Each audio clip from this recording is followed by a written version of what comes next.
All right, we are recording. So welcome everyone. This is the Parenting Bear series on fostering self-esteem for our students. Thank you for joining us. I appreciate you, and I hope that we can all learn something from one another here tonight. So let's kind of first talk about like what is self-esteem. So self-esteem, how you feel about yourself on the inside and the outside. Unfortunately, just with mainstream media and social media, and it's not magazines anymore. So a lot of self-esteem for our girls, especially, and even for our boys now, is really about what's going on the outside instead of the inside. And so, I kind of wanted to take the approach of talking about both of those. So inside, outside. So self-esteem is confidence in one's own worth and abilities. So your decision-making ability, that whole feeling of, am I good enough? So why is self-esteem important? It gives you the ability to trust your own judgment. It helps you whenever you feel good about yourself and you feel good from within. You trust yourself, and so whenever you're faced with difficult obstacles like big decisions to make, you have the confidence to do so. You're able to learn from your mistakes. I make a lot of mistakes. I'm sure you do too. But it's kind of what we do with that. And if we don't have that good self-esteem and we have poor or low self-esteem, we tend to just keep following in the footsteps of those mistakes instead of turning a new leaf and learning from them. Having self-esteem, and it's important because it allows us to act independently. So what that means is not necessarily that we wouldn't rely on others, like to give input because we value others' input. But it allows us to focus on the input of people that actually matter. So loved ones, and not necessarily, people on Facebook. So it allows us to act independently. Self-esteem allows us to form those secure attachments in relationships. And so what that means is like, it's not a superficial relationship. It's not a superficial connection that you make with people. It allows you, when you feel good about yourself and you have that self-confidence, you feel free in forming those connections and attachments with other people. And of course, it goes back to the whole body image too. It affects your body image. Alrighty. So poor self-esteem, like what can poor self-esteem do for us and just for our students and even kids? I mean, we're going to even be talking about building self-esteem in babies and infants, because I really wanted to share some of that with all of you too, because I think it's important, because it starts from there. So poor self-esteem, our kids are going to give in to peer pressure if they have that poor or low self-esteem. They're not able to take up for oneself. So they're not able to just say no because they're wanting to please someone else instead of loving themselves and having that self-esteem and self-confidence. And they're not able to maintain those significant relationships. So, it's very difficult for them to make friends because they're constantly worried about if they're adequate enough. And so they're always going to just do things that are going to impress their friends instead of doing things, or instead of finding friends that actually we connect with and that we share interests with. All right, so let's talk about infants. When an infant is first brought into the world, I mean, the main job of that mother or the parent or whoever is to start building that trusting relationship with that baby. And so ways when you are building that trusting relationship with the baby, you are building their self-confidence up and their self-esteem up, even before they can tell you about it. So what does that look like? You respond to crying and other cues. So be in tune to what's going on with your baby, getting to know your baby. Okay, that cry means this. And when they look at me like this is what this means. Praise them for even like the smallest things, like, oh, they found their hands. Yay, you found your hands. challenge them. So give them those little challenges, not too extreme. I mean, things that they can accomplish, but give them little challenges so that you can continue to cheer them on so that you're building them up. Um, eye contact. Eye contact is huge with babies because you're forming that attachment and you are building that trust with them, which is going to enhance their overall self-esteem, even as babies.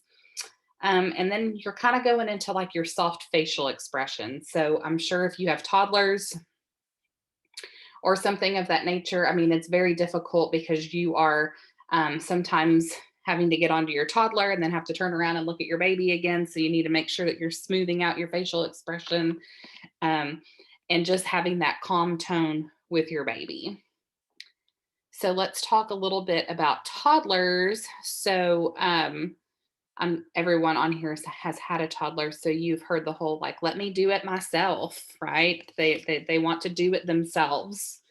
Let them do it themselves within reason. Give them, high fives and cheer them on and give them those cheerful facial expressions whenever they have accomplished things. Let them be a family helper. Little bitty tasks that toddlers can do at home are going to make the world of difference. It gives them a little sense of responsibility. Like, well, your job is to go put all the forks on the table. They feel big, they feel empowered. It's building their self-esteem. And then kind of going back into like their play, let them direct the play. I mean, I will be 100% honest here. I feel silly doing that make-believe play sometimes. It's really hard for me to do that. Like, I'm okay, is anyone watching me act like this? Um, but allowing them to direct that play, like, okay, well, you're going to be the kid and I'm going to be the mommy. Just let them do it. It gives them that kind of goes back to that trust. They're trusting you to flow with them in their play, and it's building on their self-esteem because it's giving them a sense of little responsibilities. So yeah, follow their lead and allow them to direct that play. All right, school-aged children. Let's kind of talk about this because this is kind of where some of you are at right now. Let's talk a little bit about body image really quick. Body image is huge whenever it comes to self-esteem, unfortunately. At such a young age, kids are already being taught that, or they're already being conditioned to understand that they're not good enough if they don't look a certain way. I don't have those shoes. I'm not cool. I don't have makeup on. I don't look pretty. I mean, they're already being conditioned for that. Even I mean, I've honestly seen it in kindergartners. I've had kindergartners at some of the schools that I've been at that tell me, "Oh, well, I'm fat." And I mean, it's so bizarre to me to be hearing a 5 or 6-year-old be saying that they're fat. And that kind of goes back to that modeled behavior. So, I mean, if you're a mom and you're putting yourself down in front of your child is going to see that, right? I mean, so they're going to go in the mirror and look at themselves and say, well, my mom thinks that she's fat, so what do I look like? And they're going to start mimicking that type of behavior. It's modeled behavior is what it is. And so just being mindful of how you treat yourself too in front of your child, especially about body image.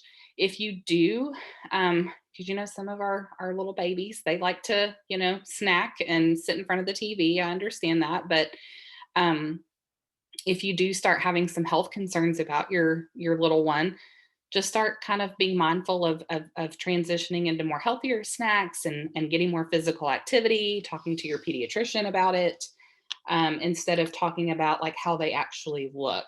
Make it more about health, and you want them to have that energy instead of how they look on the outside, because of the stuff that they're consuming.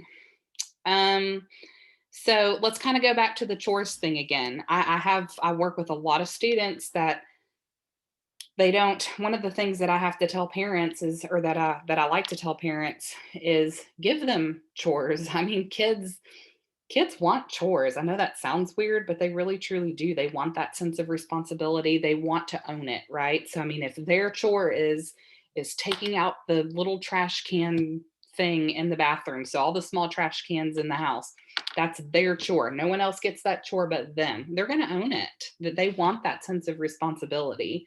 And you're building on that self-esteem by giving them that sense of responsibility. And you're telling them, oh my gosh, you're such a huge helper. Thank you so much. That's going to make them feel so good.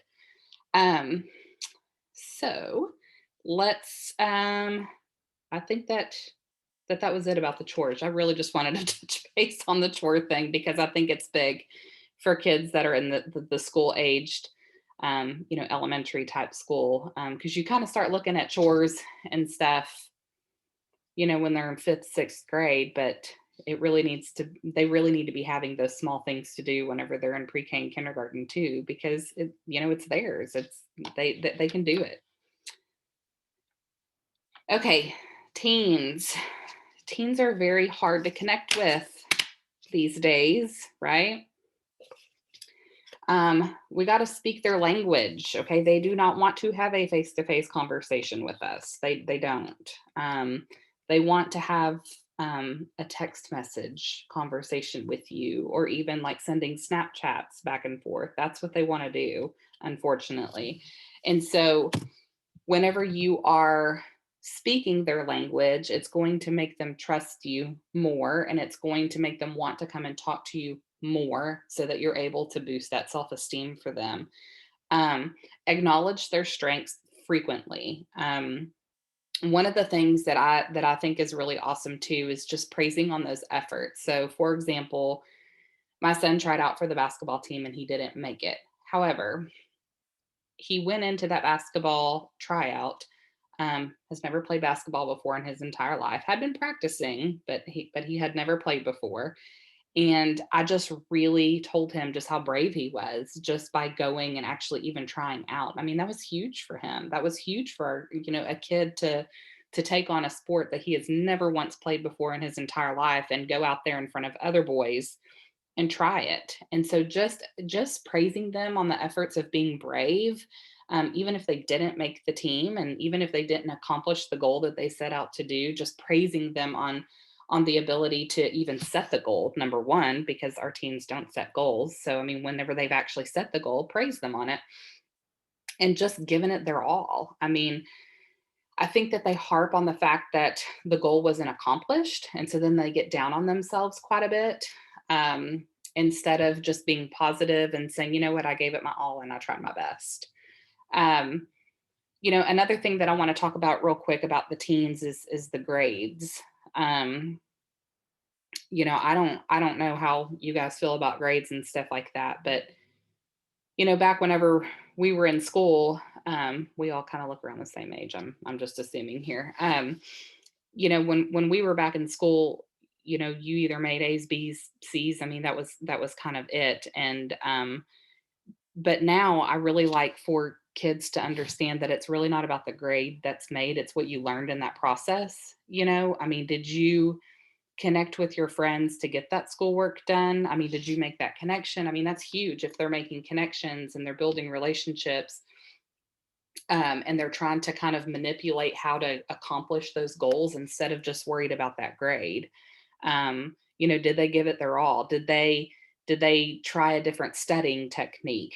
So maybe not be so focused on the grade that they make, but kind of how they got to that grade. What did they accomplish while they were getting that grade? Does that make sense? Does that make sense to everybody? I kind of rambled on that one a bit. So connect with them by sharing things from your own childhood and teenage years. You guys, we jacked up quite a bit. Y'all know that. I mean, I'm sure we can all admit that we have all made horrible mistakes as teens. It's okay to humanize yourself with your teen, because it allows them to see you as a human, and to have that trusting relationship with you, and to let them know, like, hey, I'm not so bad. My self-esteem isn't so bad. My mom kind of went through this too. And maybe that mistake that I made yesterday wasn't so bad because dad did it too, or his was 10 times worse. It's okay. I mean, there's so many people that don't want their kids to know how they were before they were mama, but they need to know. They need to humanize with you and share with you those things, share in with you in those things. Okay. So let's talk about self. Okay. We cannot build upon our own children's self-esteem if we don't feel it, right? Like if we don't feel good about ourselves. Um, so I'm kind of on that mindset of if you're not taking care of yourself, you can't take care of someone else. I mean, that's kind of the social worker mindset that we have here too. But, you know, media, social media, Facebook, Instagram, all the pictures, airbrushed pictures that we see on, TikTok, or, even just those Pinterest moms that can create all those cool things, that puts a lot of pressure on moms. It really does. It makes, I mean, I'll be the first one to admit, I mean, I felt kind of doom and gloom sometimes too. Like, oh, well, why I'm not adequate enough for that. Right. So maybe start spending less time on mainstream media and social media, and kind of just reevaluating your own self. We tend, as mothers or as parents, we tend to add a lot to our plates, to feel adequate and to feel like we are doing everything that we can be doing, right? We need time for ourselves. I mean, we have to learn how to say no, to things, and it's okay to say no to things. And that's going to make us feel empowered to say no. And same with kids. I mean, we're going to be modeling that behavior to them, and they're going to be seeing like, hey, I really can't handle that right now. And I'm owning that, and that's going to boost your self-esteem because you feel empowered by saying no. And that's going to make your student and your kiddo feel empowered over their parent, not over their parent, but empowered with their parent. Like, oh, well, mom said no. I think it's okay if I say no. Um, keep track of your achievements. I mean, your kid is alive, doing well and going to school and eating and dressing. I mean, give yourself some credit, and just those. I mean, I know they're kind of silly. Everybody's like, you should keep a gratitude journal of everything that you're thankful for. Y'all, it really kind of works. I mean, it makes you kind of see like, look how much I have accomplished. I really feel good about myself. Look at all this stuff that I have accomplished in my lifetime.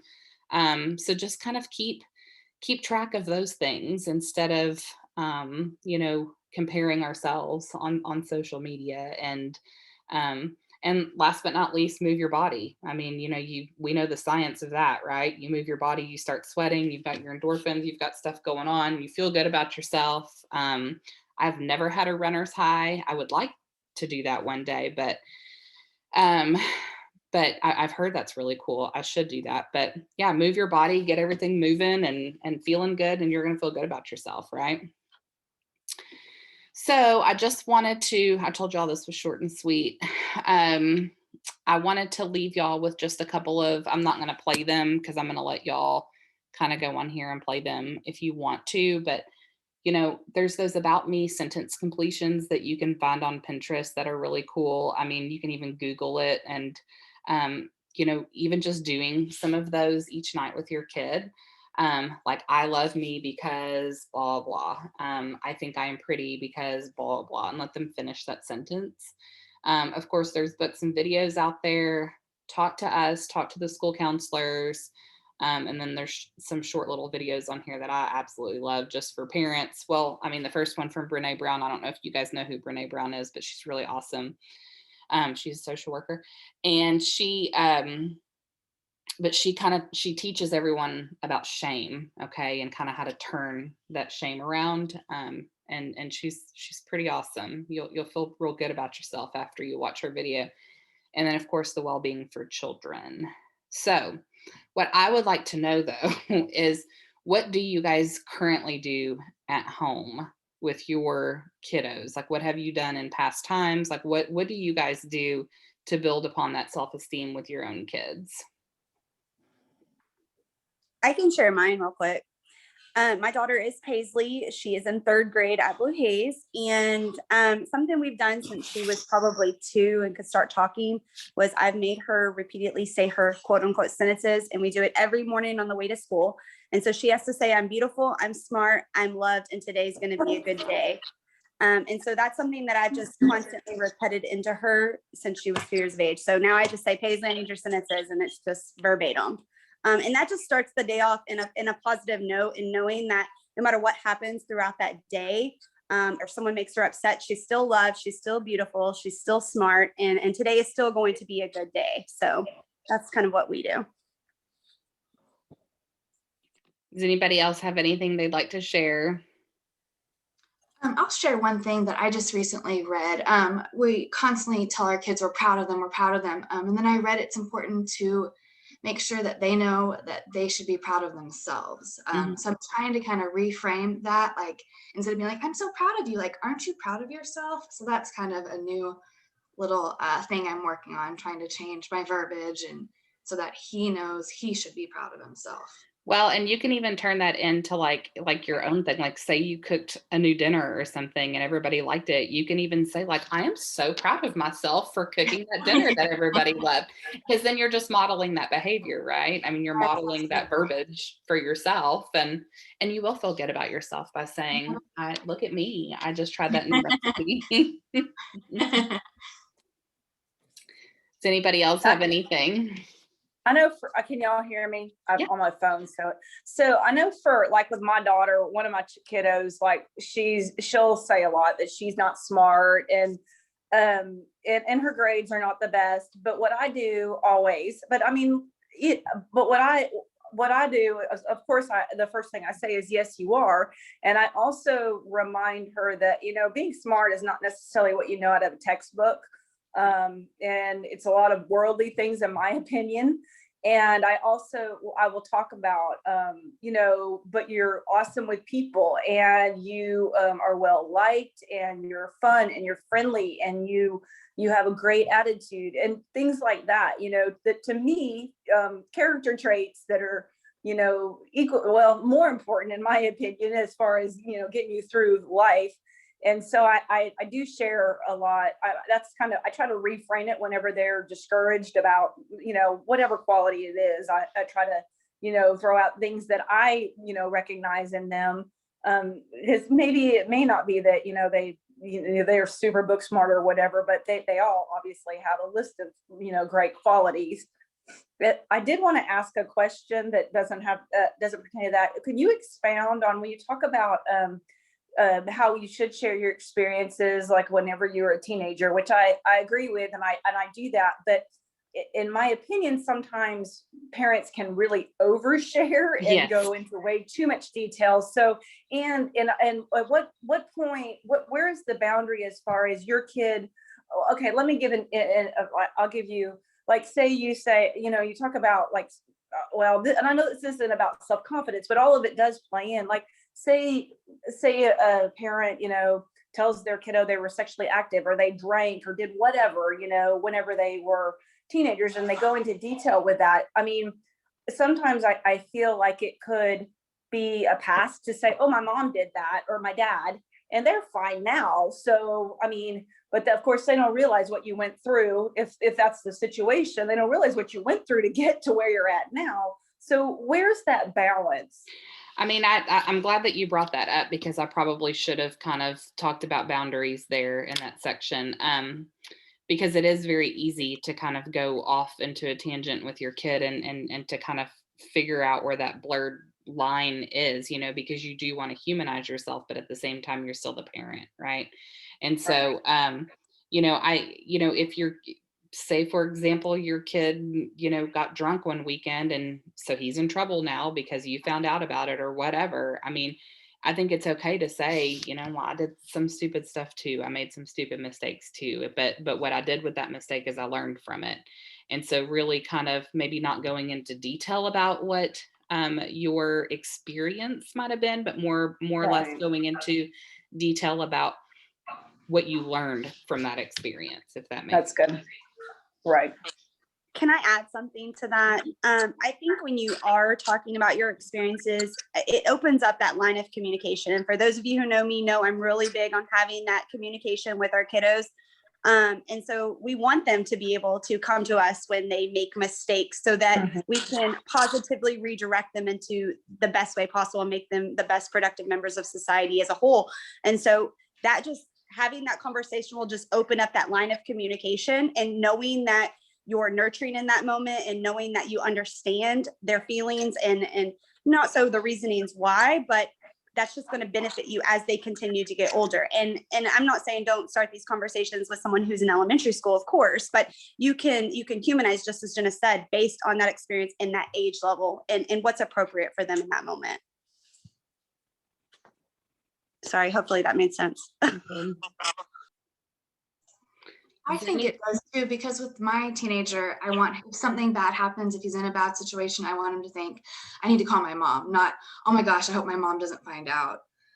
So I think I agree with what Desiree says. You don't want to overshare. You want to have that boundary in place. But when something does go wrong, you want them to immediately think, I need to call my mom. I know they'll be there for me, or my dad and stuff. So that's what made me think about what Lauren said. It kind of goes back to what Jenna was talking about in the infant style. That's that attachment theory, and their needs are going to be met in that moment. So even if they make a mistake, yes, you're right, Shannon, they'll call you and you're going to meet those needs in those moments. And that's going to create that bond even tighter as they continue to get older. And sometimes, that bond as they turn 18, you want to keep them whole, you want to keep them home, and they want to find their independence. So I think that is a great way to keep that attachment and keep that bond. I'm going through that right now. I am fearful of those days. So it's not that bad.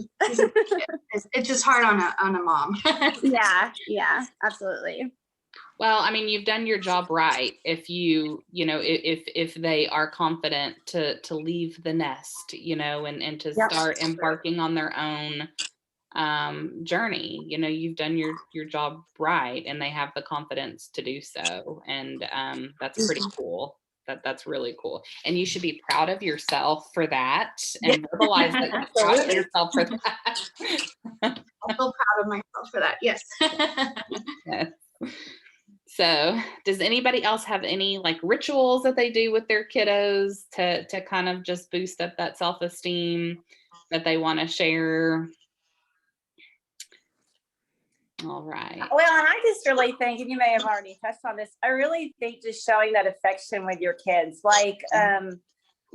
hugging them and kissing them, whether they're boys or girls, and having those conversations with them. And my kids, my children, I drive them crazy, and they're like, oh my God, you're so cringy all the time. But I do think that it makes a difference. And especially if you have a kid that's physical touch, that's how they get love. And I just think that, constantly saying things to build them up, and even, showing them that physical attention, whether it, like I said, a hug, or even you can do even a high five or whatever, if you're, not comfortable with that. I know that some people, but I do think that makes a difference in how they feel about themselves. And that's going to start, in your house. Mm-hmm. I work on the secondary side, so I see a lot of lack of self-confidence when it comes to middle school, high school, because they're trying to find their independence and find out who they are and who they want to be. And again, kind of what we alluded to a minute ago, parents have this envision of what they want their child to be or who they want them to be. And so, lack of self-confidence, Jen hit it right on the nail. It has to be modeled behavior by the parents.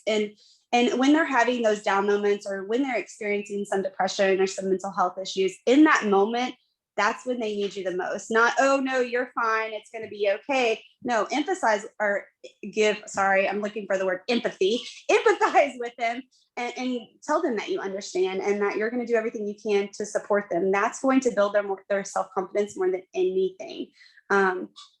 And it reduces the risk for vulnerability for other risk factors, and engaging in other things that we don't necessarily want our kids to be engaging in, whether that's meeting people on social media. Everyone knows I'm really big in preventing human trafficking. Meeting people on social media, or inappropriate relationships, or even, inappropriate friendships for that matter. So number one, I'm big on modeling that behavior and having that open communication and giving that positive reinforcement daily, even when we know it's hard and we're hurting on the inside. Empathize with them and understand that it's going to be okay, and you're there to help them no matter what. That's another thing I thought of, even whenever you're frustrated with your kids, and we know there's times, especially teenagers, really walking away when you're in your angry moments and not saying something that you're going to regret. Because I think that sometimes, and I know this from personal experience, I have a 25-year-old, sometimes we say things because we're just mad because they're acting like turds. But the problem is that, and we think, because we forget about it, 30 minutes later, but that is embedded in their minds. Even if you didn't mean it at all, it was totally out of anger. So I really try to just shut my mouth and not have conversations whenever I'm really frustrated with any of my kids, and walk away, and then do it after that, because I can think of times throughout the years that I've said things that I really regret it. I mean, obviously you can't do anything about it at this point in time, but. Well, Desiree, I call that word vomit. When I talk to kids and they're like, I said things that I didn't mean, or my mom said that we were in a fight, my mom said some things I said, well, it's just word vomit. And we often do that. That's all about, expressing our emotions and not letting it boil up, where it's like a Coke bottle and it explodes at some point. But Desiree, I think in that moment, when you recognize like, hey, I did say something wrong, take a few deep breaths. And then more importantly, just apologize. Just remind them and remind yourself that, yeah, I made a mistake. I'm sorry. I said some things I didn't mean. And, try to make it the best situation that it can be following. But I do apologize. And I'm one to say things that I don't mean at times when I'm frustrated as well. So, but I always make it a point to make sure Paisley knows that I was just mad and that I'm very sorry and I didn't mean what I said. Yeah, that's good. I agree. Well, and then it also shows them how to, apologize when they make mistakes too. And absolutely, suck up your pride and just go ahead and do it. Right. Absolutely. That's humanizing yourself. There's no parenting handbook, y'all. We just do the best we can in each moment. Yeah. Does anybody else have any questions, comments, suggestions? All right. Well, thank you. I do not want a runner's high ever. I